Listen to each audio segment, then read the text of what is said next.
Welcome back, you beautiful people. Today's an epic day. The sun is shining, I'm in the mountains, and today's all about wooden features like this. Like this? Like this? Like this?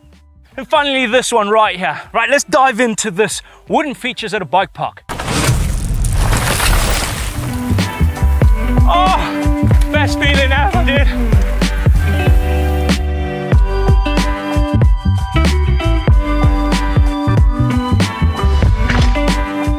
The question is, right, some that might be asking is, why are there wooden features? I don't need to ride wood on the trail, but sometimes there's an actual legit reason why they've built them. It's because of peaty areas, real boggy sections on the mountain or the trail that needs to be covered so you don't have to ride through mud. They build obstacles just like this, and they add little bits of features, like a roller, specifically like this one here.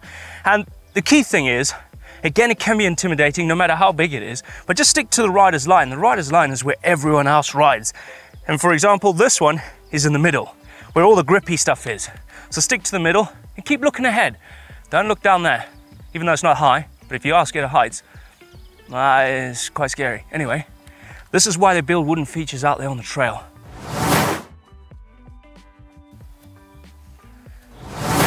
I'm gonna kick it off with this one. All wooden features come across quite intimidating, right? Because the sheer size of them, a bit like this one. Now, when it's wet, tread with caution because they can be a little bit slippery. But with this particular obstacle, and most obstacles, they do have some sort of grip-esque thing going on. So you can ride it in the wet, but still tread with caution. Now, the one feature in a bike park or anywhere are wall rides like this. Now this is an absolute monster. You could come into this and go, hell no, I am not riding that. It looks too big and I can't do it. But they are pretty easy, but still very intimidating. Now this one here, you can see there's the wall ride, and here this is a bit where if you don't have the confidence to ride on there, you can ride around here. But I say when you're going a little bit quicker than normal into the trail, like for instance here, you do want to venture up onto the wall because it acts as a berm. So this is a wall ride slash berm. Now, the key point when riding this one is stay in the middle. Don't tend to stick in this little groove here because you will find yourself kind of slipping out. Stick to the wall like this guy. And maybe this guy as well. Look at that, in the middle. And it's all about that nice rainbow effect on the wall. You don't want to go too high and end up going out. You don't want to go in too late and end up shooting out the top. It's all about going in the middle. I've done a video on this. I'll link it in the description down below on how to ride wall rides. Right, let's have a go. Right, here's a quick tip on how to ride these things quickly before we move on to the next obstacle. Where do you enter? Where do you exit? Where you enter is right here near the beginning, not right over there because that tends to let you drop down early. So you want to come in around about this section. So you go up, you carve all the way up, not too high, depending on how confident you are. I say stick to the middle. On your exit point, when you're at your peak, you'll tend to slow down a little bit. This is where you want to drop the bike down so you can match the exit point right here. You don't want to end up going out there because down there is pretty far to fall, and we don't want to do that. And you don't want to end up going into the bog. You look at your exit and you continue all the way like that. Simple, but it's all about confidence when riding these things. Right, where's my rig? I'm gonna get it. Now this feature combines everything we've kind of spoken about already, which is bank turns or wall rides or berms with slightly skinnies, straight bits, all added into one. So you got a berm here, that's bank turn, but you're coming off this trail quite fast. So you gotta just minimize your speed because you are traversing down this hill here. You got another banked one, so your body weight's gonna be shifting. You potentially be going offline a little bit. So try and just fixate on where you're going, keeping the rider's line in the middle or on the turns, and continue all the way down. They kind of just, look at it, how to scout a kinda, all the way down here, onto a bridge, and then you're back onto the dirt, where I feel like you'll be relieved. But the key here is not to go too slow, because if you go slow on here, it got a tendency to drop the front in and get all kind of jackknifey and stop you and stall you. And you don't want to do that on a feature like here, because there's loads of sharp bits like this that you can, you know, misplace your foot and fall. You don't want to do that. So speed is not your friend, but going slow is definitely not your friend either. Right in the middle, where you're comfortable. Right, let's ride it and continue.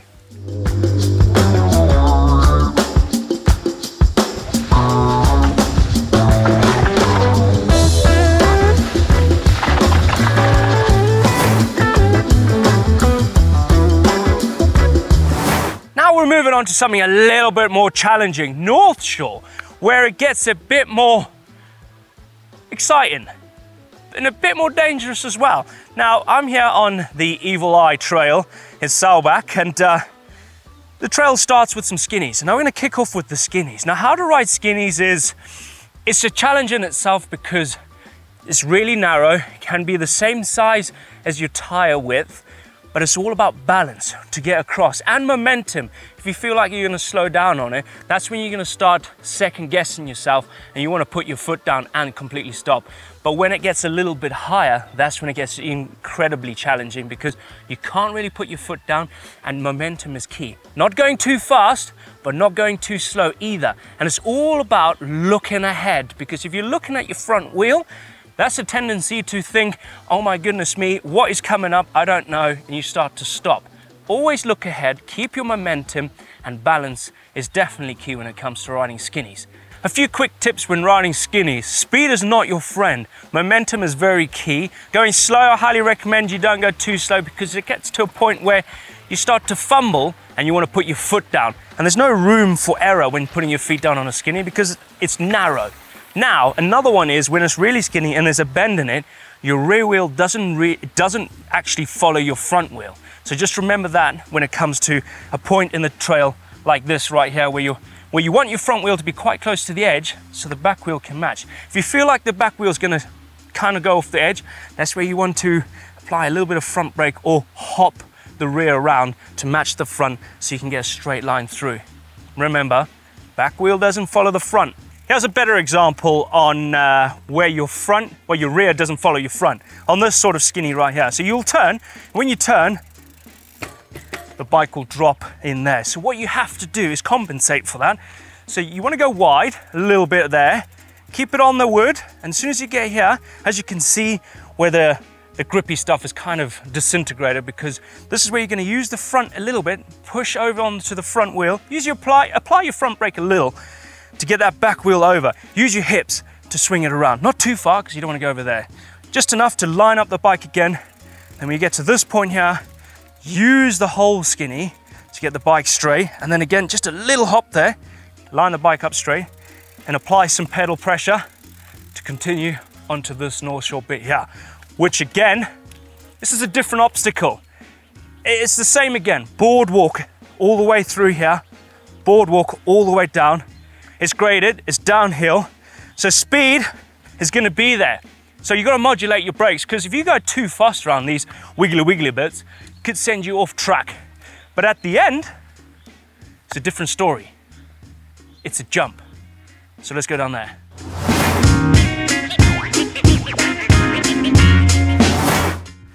Northshore, probably one of my favorite kind of features to ride on the trail. Very intimidating, and mostly up high in the treetops. Well, I wouldn't say treetops, but up high where the consequences are high. As you can see on my right here, it's very high. This side is okay, but there's a lot of meandering through trees. You can see it traverses across there, a left-hand turn, which is sharp and it dips down. And we've got a right-hander here with a stump in the middle, but these are all features that makes Northshore riding a lot of fun, but scary at the same time. Again, like skinnies, the rear wheel doesn't follow the front, especially on a tight turn like that left-hander over there, where you want to go high with the front wheel and let the rear wheel kind of drop down, but always look at your exit.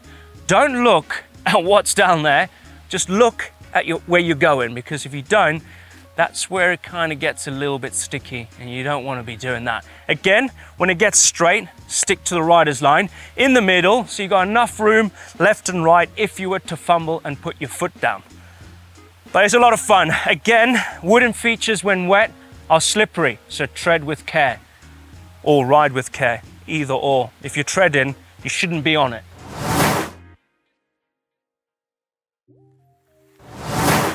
Okay, wooden features are nowhere without drops. It's the perfect opportunity to build a drop out of wood off a steep terrain such like this one. Now we've got Northshore traversing all the way through here, and we're introduced with a drop. Now all drop skills apply on wooden features as it would if it was on natural terrain. But there's a few things to take into consideration when hitting a drop. Drops are a super fun feature on Northshore, and pretty much if you ride Northshore, you're riding some sort of drop. Now this is a flat drop. It kind of pitched downhill, which is a good thing because that means you don't really have to like lift up the front or lay back too much. Basically, you're riding off of it. And speed on this sort of obstacle isn't your friend again, because you don't want to go too fast, because there's an abundance of flat area over there where you can gain a lot of speed, and you don't want to overclear this drop because it kind of goes flat into a right-hander. So what you want to do is when you're approaching, level pedals, lay off the brakes, maybe hover them, don't keep jabbing them, modulate them. As soon as you take off, let the front glide up, but then let it drop straight away. Let the bike fade off the drop as well. Stretch out, getting ready for impact, looking at your impact zone. Let your legs stretch out a bit, let your arms stretch, because that's going to act as suspension when it comes to landing, as well as your bike. Now you can ride this on any sort of bike. I have a hardtail. You can ride it on a hardtail if you're confident, but a full suspension is just going to add a little bit of more confidence to your riding because you've got that more forgiveness. But remember, as soon as you land, impact, bend your knees, bend your elbows, and carry on looking down the trail.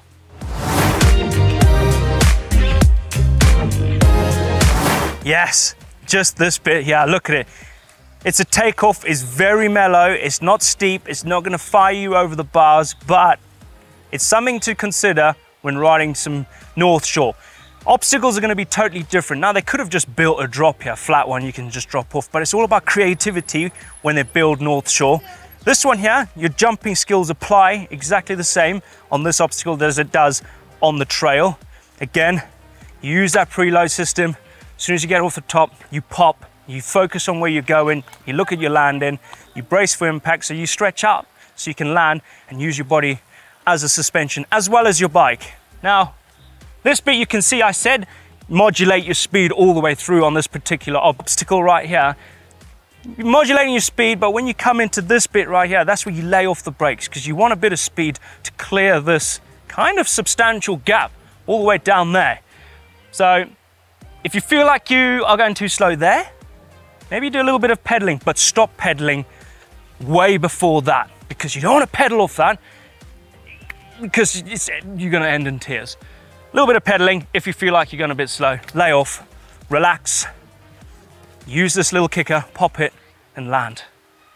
There you go. It's actually quite fun, this one. Might hit it a few times.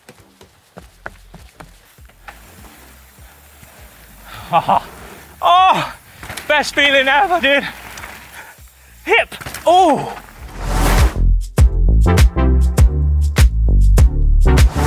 Now this feature is somewhat different to the rest, but you're probably looking and going, Blake, that is a wall ride. Well, you're correct right there, but this wall ride ends very abruptly with this right here, where you have to jump out of the wall and land in the landing further down on the trail. So this one right here is it's all about confidence. Now you can learn that skill about wall riding on the other features on the trail by using it as a berm, you know, using that rainbow effect sort of situation, but this one is totally different. The rainbow just cuts dead off. Like that magic leprechaun was like, nah, no rainbow right here. You have to jump out of this rainbow. So this one is all about speed. Speed is key when it comes to this because you want to transfer all that kinetic energy on the wall, sticking to it, and then giving a little pop off the end of the wall so you can get off of it. Because if you don't, it's a bit tricky, it's a bit scary. But again, you can use it as a wall ride, using that rainbow effect and coming down here. But when you're coming off into this, the transition is rather sharp. So suspension is key. Doing it on a rigid bike would be nasty.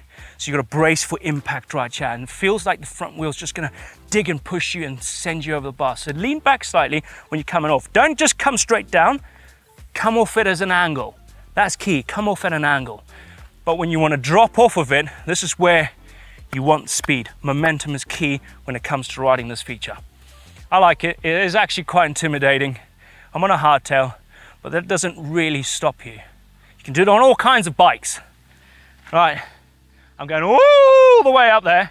Get so much more bra up, and I'm gonna hit it. See ya.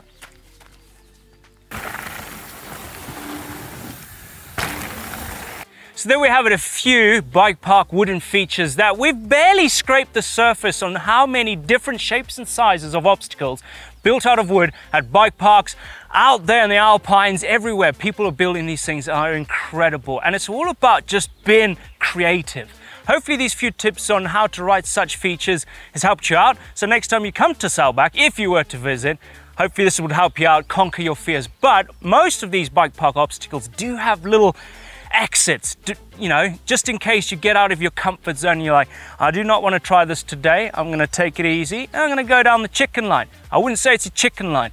It's just a way of protecting yourself from all those dangers. Hopefully you enjoyed this video. Let me know if you are struggling with anything in the comments down below. I'm in there and I'll be happy to reply to all of them. And I'll see you at the next one. See ya.